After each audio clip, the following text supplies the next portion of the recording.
Where there's smoke, there's usually some fire. Cody and I take a look at Houston's interest in Jimmy G and how that will affect Houston's quarterback draft plans. And to tie it all in, we want to develop a great team here that we can deliver wins to the city of Houston. We want to deliver a championship here to the city of Houston, and that's what it'll be about. You are Locked On Texans, your daily Houston Texans podcast, part of the Locked On Podcast Network, your team every day.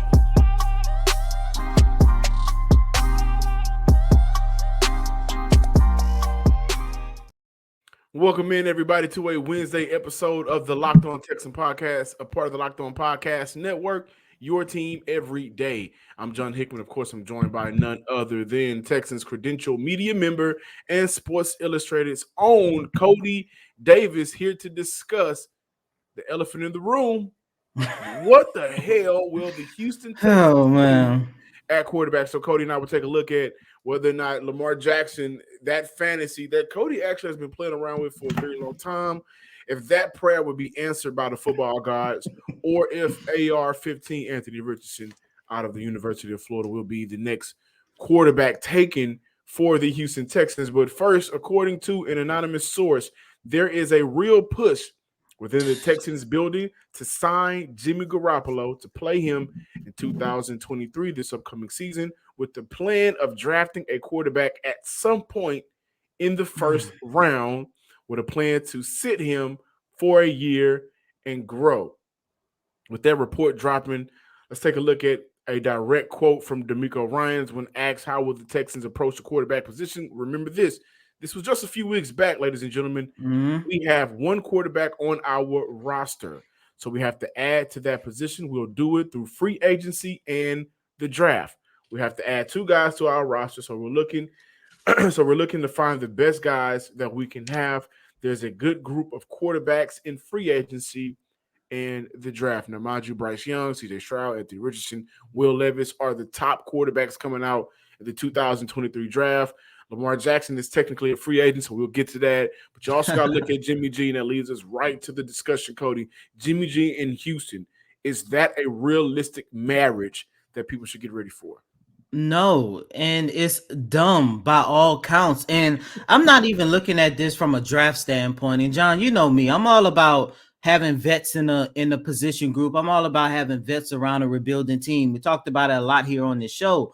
But in terms of Jimmy Garoppolo, he is not the vet that the Houston Texans need, and he is not the quarterback that the Houston Texans need. Just let me just break this down for a quick second. Jimmy Garoppolo, with all due respect, has had a pretty solid career. I will give him that. But the number one thing that you have to keep in mind is the fact that he doesn't have the coaches that he has thrived under in his career here in the city of Houston. He has played for Bill Belichick, if not one of the greatest coach in NFL history. And then over the last couple of seasons, we saw what he was able to do in San Francisco with Kyle Shanahan, who is one of, if not the best offensive-minded coach in today's game. He doesn't have that here with the Houston Texans. Yes, Bobby Slowick is coming over, and I do believe Bobby Slowick is going to do a good job. However, this is the first time Bobby Slowick is going to have the number one top priority of orchestrating game plans. This is the first time where he's going to be relied upon to run an offense without Kyle Shanahan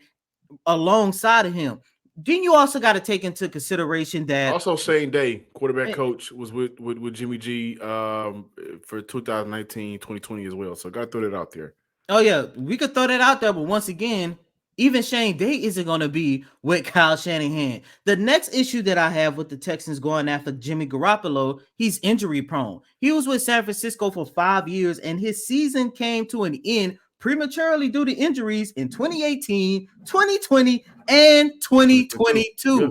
Not only that, he is 31 years old. The Houston Texans are not in a win now mode, and his age doesn't fit the timeline. So by the time you can honestly say, okay, the Texans should start making push towards the playoffs and making push hopefully towards a championship run, Jimmy G isn't going to be the quarterback. And then when you take a look at the great career that I would say great career, just given the standards that he had.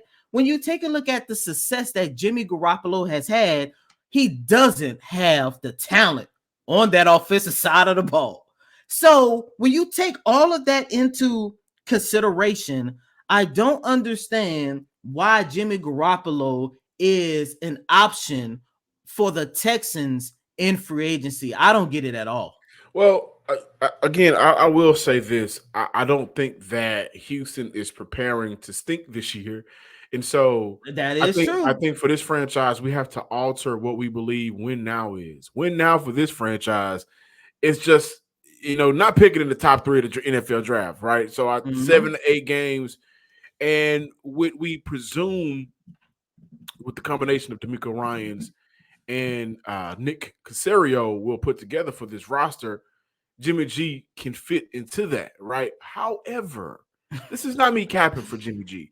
This is just me understanding that Jimmy G could possibly be an upgrade at quarterback, depending on who Houston prefers in the 2023 NFL draft at quarterback. Mm-hmm. I also think if you give Jimmy G if you put all of that around Jimmy G, you can do the same for a quarterback that's already on your roster, and he's going to cost significantly less. And that's what I want to go to. Though the Houston Texans rank top 8 in NFL's salary cap space as of right now, uh, they have under $29 million in effective cap space, according to Texans Cap. Give him a follow on Twitter. Breaks down a lot of the great salary cap, the contracts, all of that. A lot of that $40 million that they have, I think around $11 to $12 million of that, as of right now, is allocated for the draft. Mm-hmm. It's got some money away. They got around $29 million.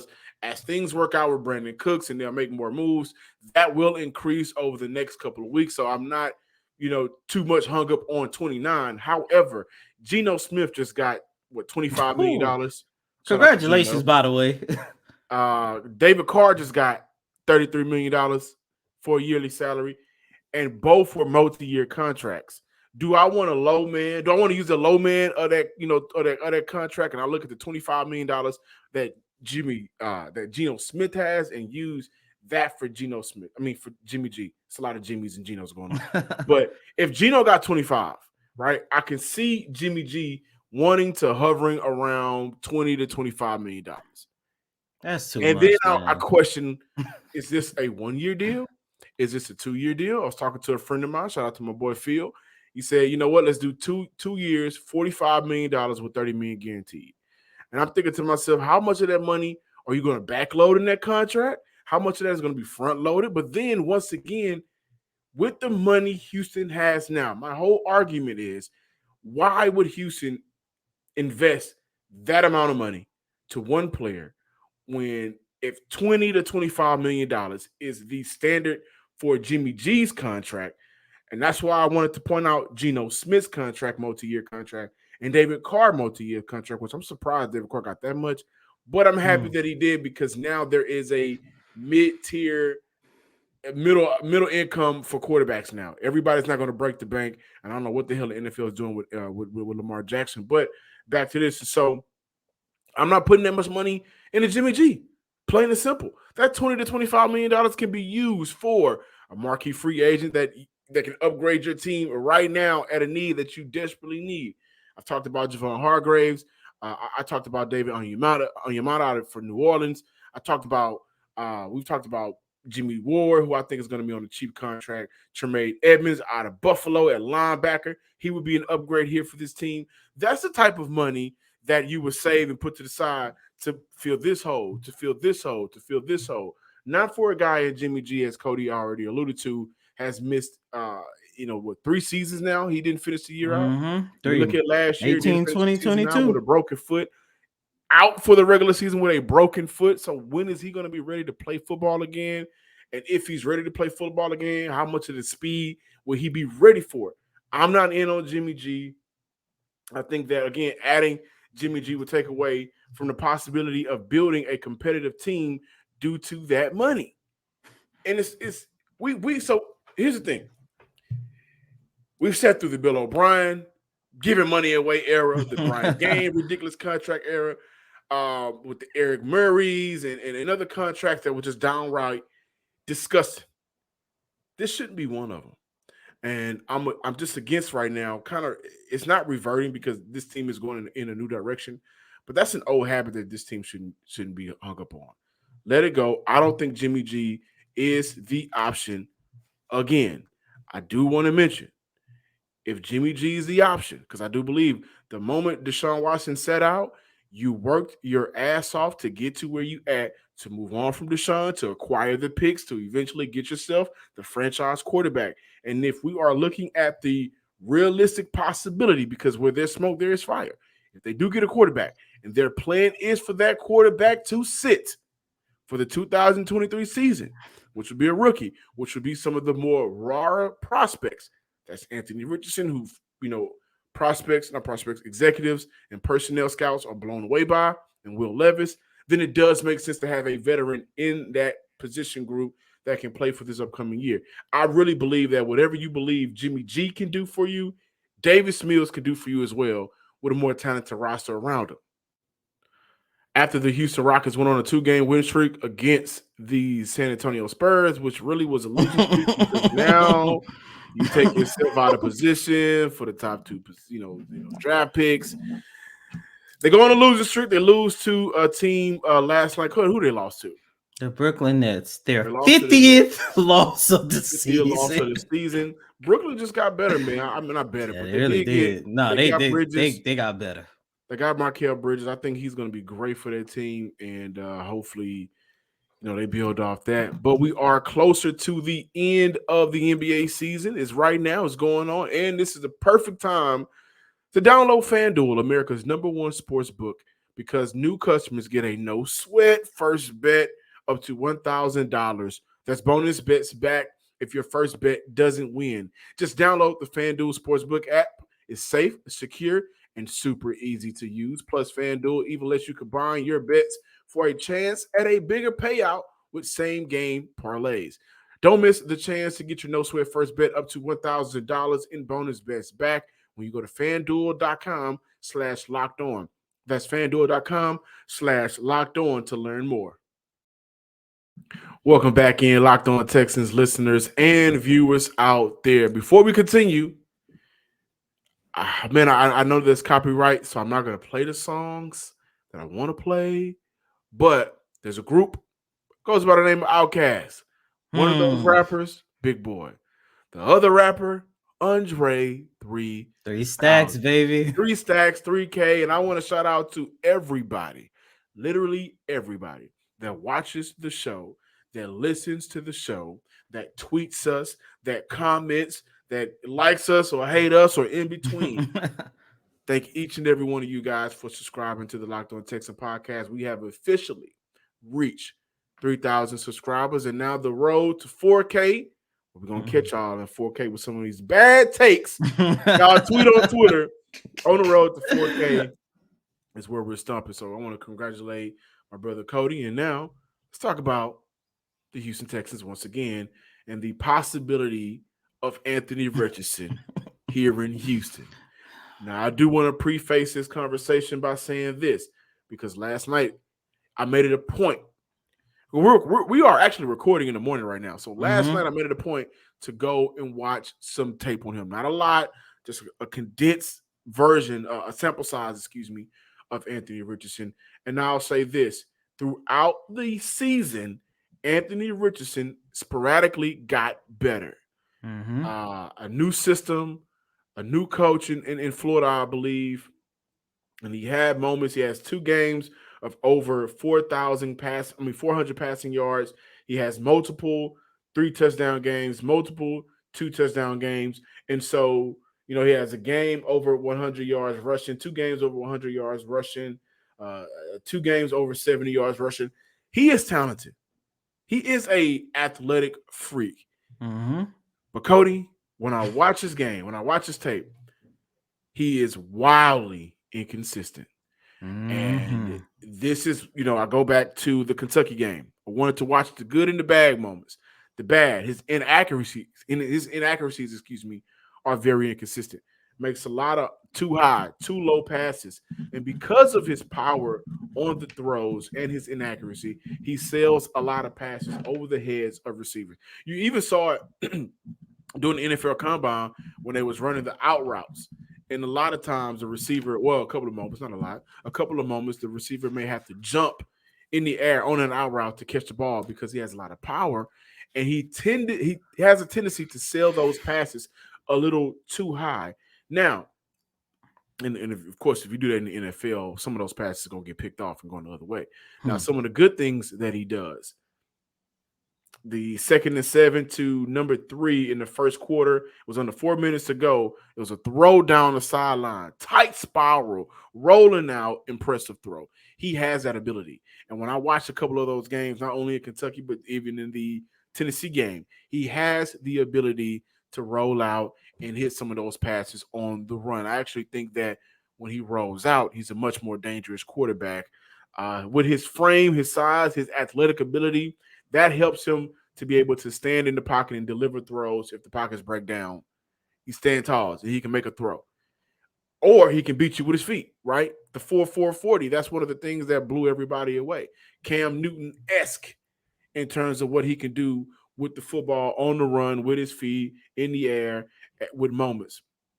And he also has that good deep ball ability. So when you look at the good, when you look at the bad, like the misreads and continues to struggle with balls sailing over the heads of his wide receivers, when you look at him not being able to manipulate the coverages with his eyes and head movement as consistently as you would like your quarterback to do, then you may say, ooh, I'm not in on him.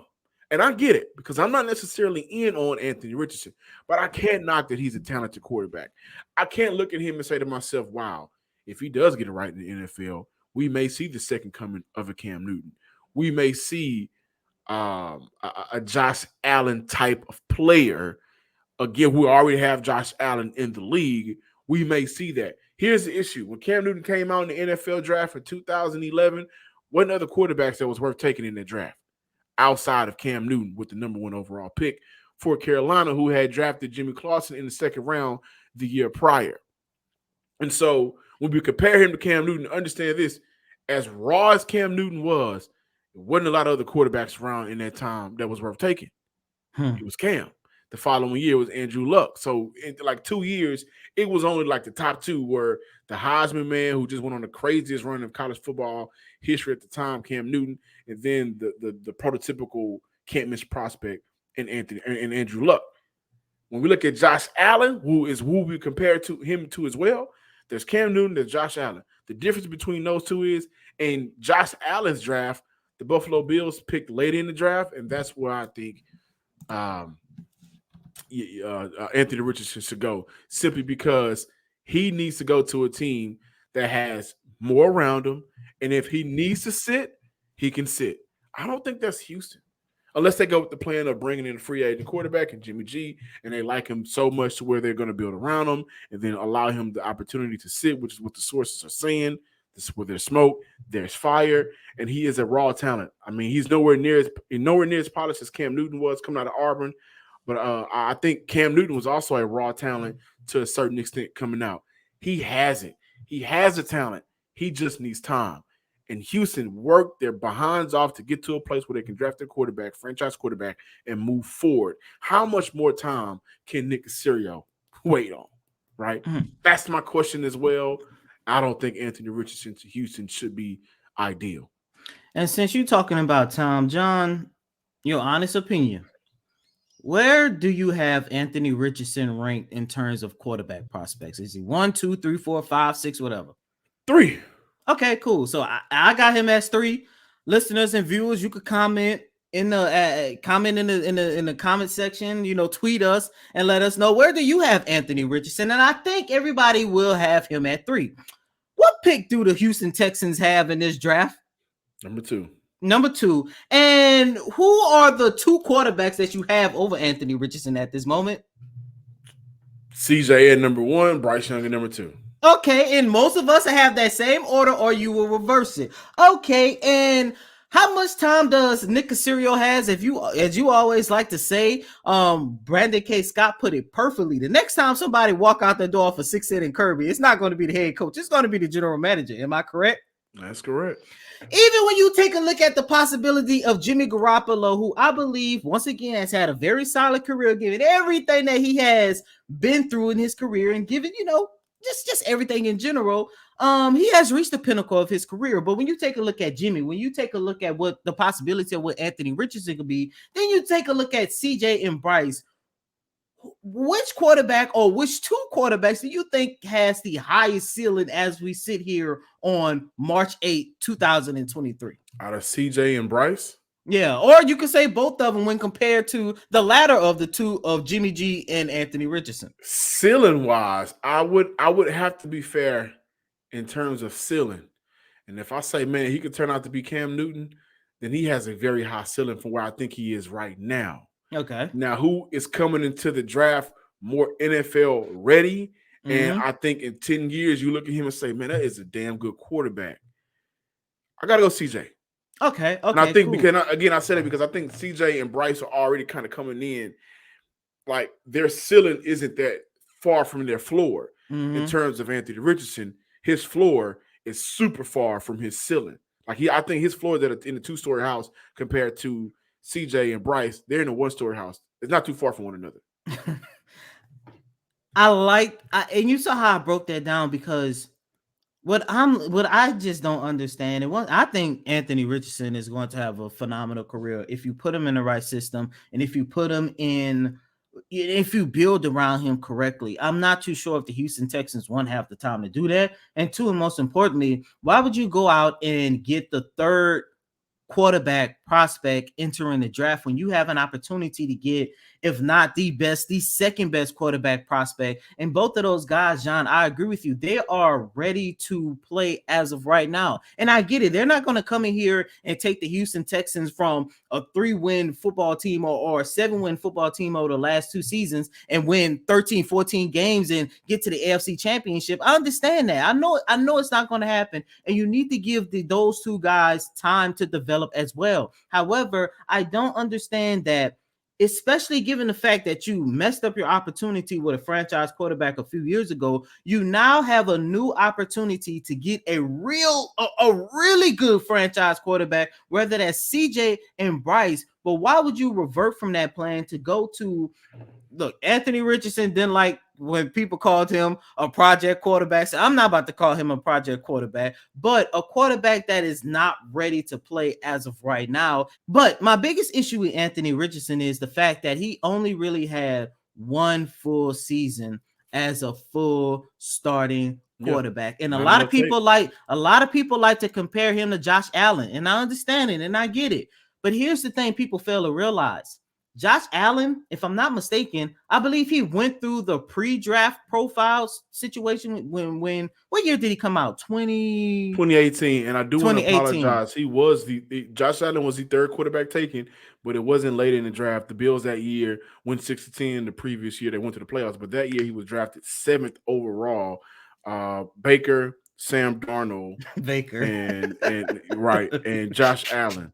Which I would say, looking back on that, okay, the Bills got that one right. But so that was, you say 2018? 2018.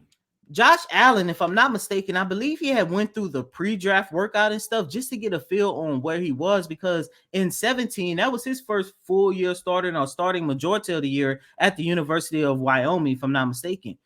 He went back to college. He got what he needed, went back to college and got even better. And that's how he became that's part of the reason why he became the Josh Allen that we see today. Anthony Richardson, I don't think 1 year of being a full-time starter in college is enough to say, okay, I'm ready to hand the keys of my franchise over to this young man. Like, I just have too many questions. And John, you talked about the problems that he had with his accuracy. You talked about the problems that he had, with his ball placements and stuff. You're talking about two attributes that he struggled with that CJ and Bryce are already damn good at as of right now, and they're going to get better. So why would you settle for Anthony Richardson? And once again, it's just us talking, pre-draft, pre-NFL career and all this other stuff. As of right now, why settle for the third best prospect when you can go out and get, if not the best, no lower than the second best quarterback prospect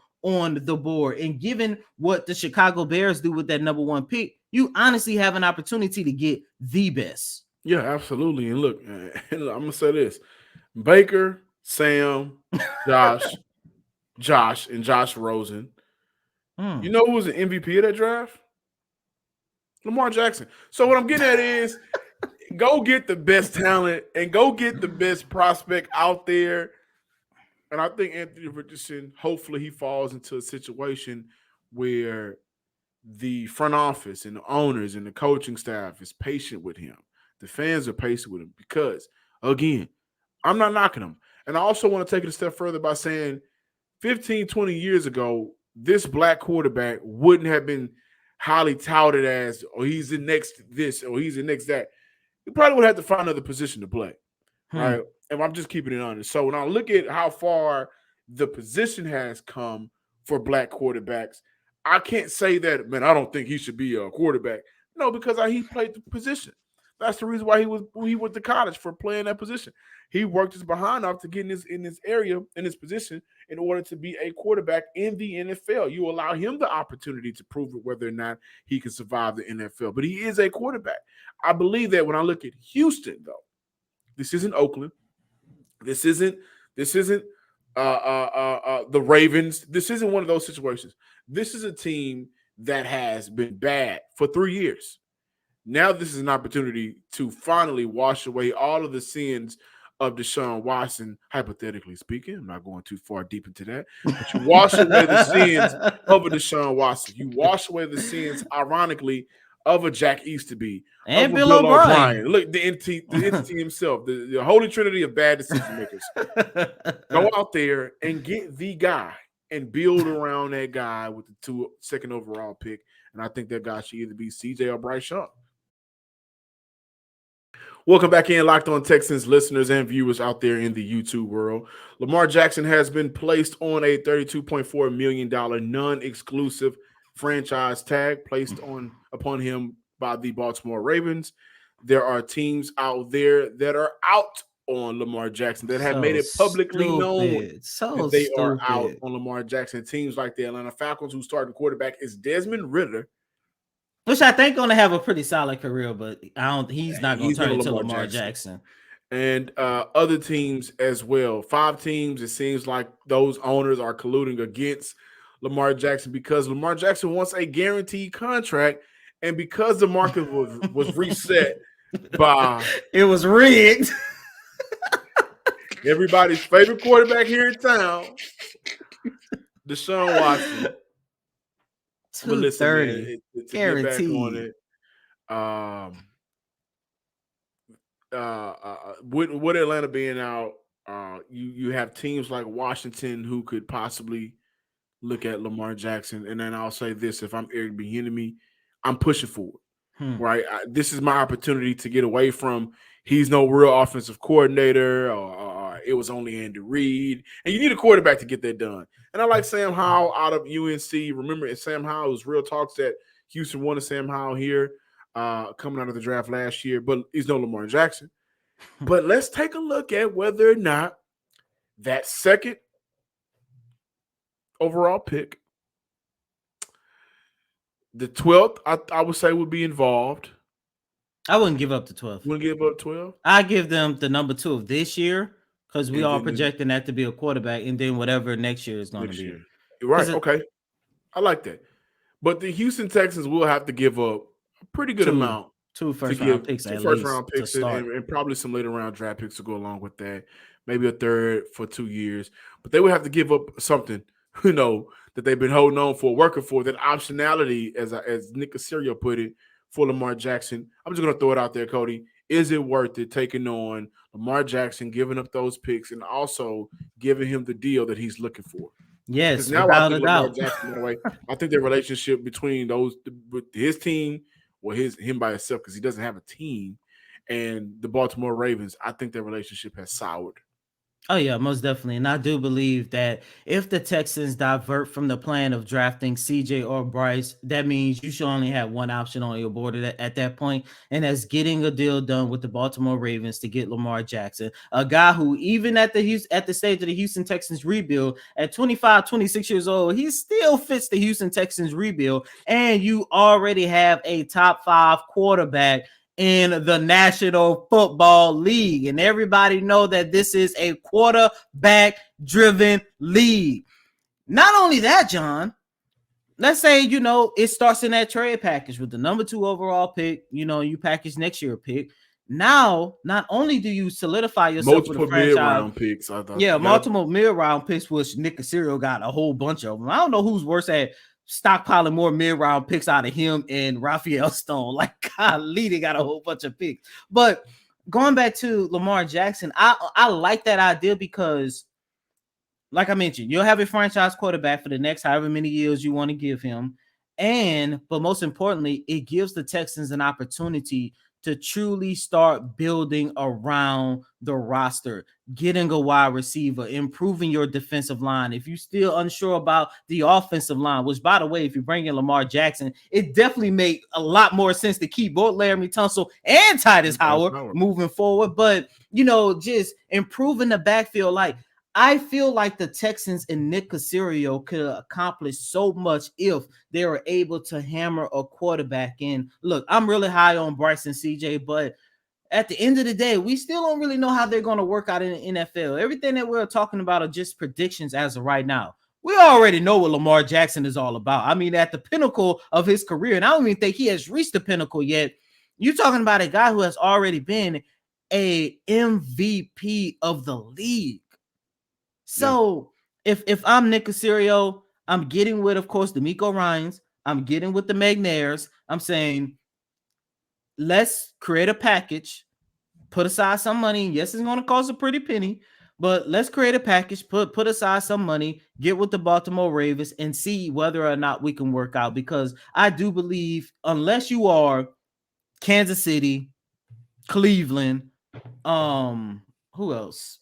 That's set on the quarterback. Buffalo. As of right now, you still got to go with Arizona. Arizona, Los Angeles Chargers. Unless you are one of those teams, with the Bengals. Unless you are one of those teams, hell, for the sake of this argument, to a certain extent, I think I might even throw Dallas in there. Only because, I got to throw Dak. And only because in the next couple of years, not Dak, but the Cowboys got to figure out how they're going to pay the rest of their young prospects that they got coming up, like CeeDee Lamb and Michael Parsons. However, with that being said, unless you are those 5 or 6 teams, I think everybody in the league should be trying to go after Lamar Jackson, because this is a MVP of the league who hasn't even come close to reaching his potential.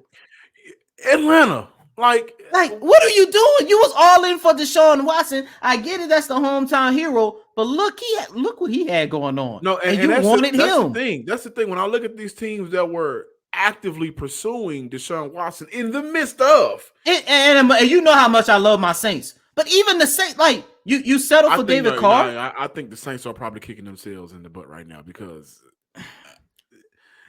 I like that. David Carr, man. Look, but even they wanted Deshaun in the midst of everything that he had going on, and they was pursuing him at the time. We really didn't know how all the off-field issues were going to work out. So I just don't understand how you want that, but you don't want Lamar Jackson, who is, even when you look at Lamar and Deshaun talent for talent wise, it's really not that much of a difference.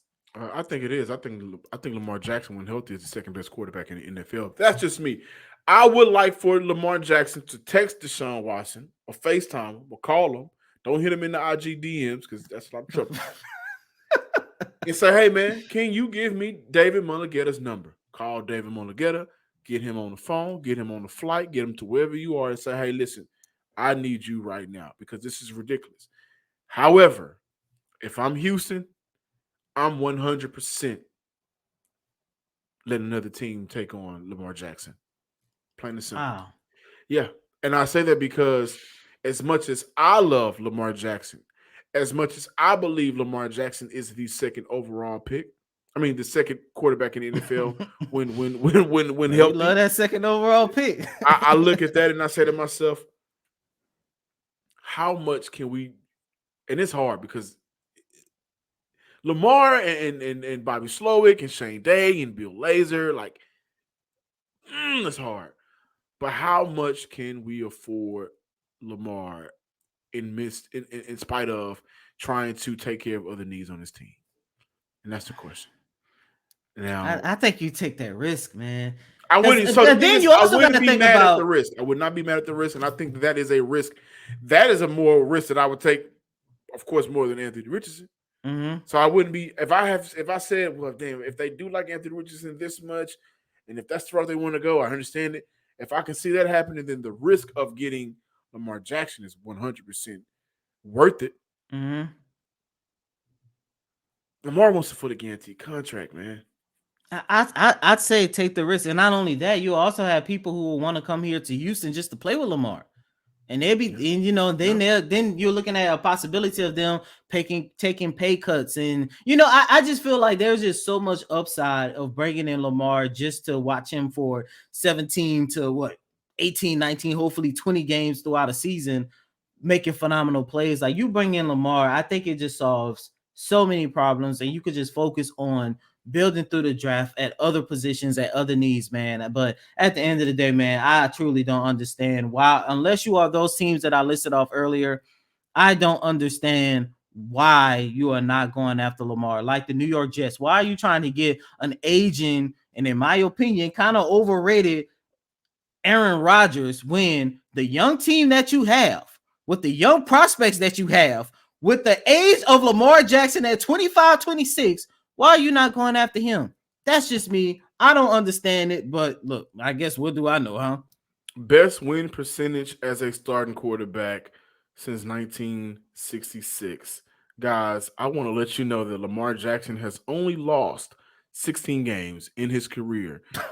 Deshaun Watson, a couple of years ago, lost 12 games in 1 year. And he was heavily scouted when he beat those criminal charges, and it was only civil cases. We had teams going crazy for him. This is the NFL that we live in. Lamar Jackson hasn't had any off the field issues that have been made public, and he's cooperated through the first full 4 to 5 seasons, however long he's been with the Baltimore Ravens. This is ridiculous, and I think the Baltimore Ravens bit themselves in their own butt simply because the moment he won MVP that following year, you should have got that deal done with him, and he would have already been locked in. We wouldn't have had this issue. Thank you guys for checking out today's episode of the Locked On Texans podcast. Be sure to check us out on all of the major podcasting platforms, also on YouTube as well, under Locked On Texans. Follow me on Twitter at John_Hickman12. And as always, I'm your host, Cody M. Davis. Please remember to follow me on Twitter at CodyDavis_24. Once again, that's Cody, COTYDAVIS_24. Until next time, ladies and gentlemen, peace.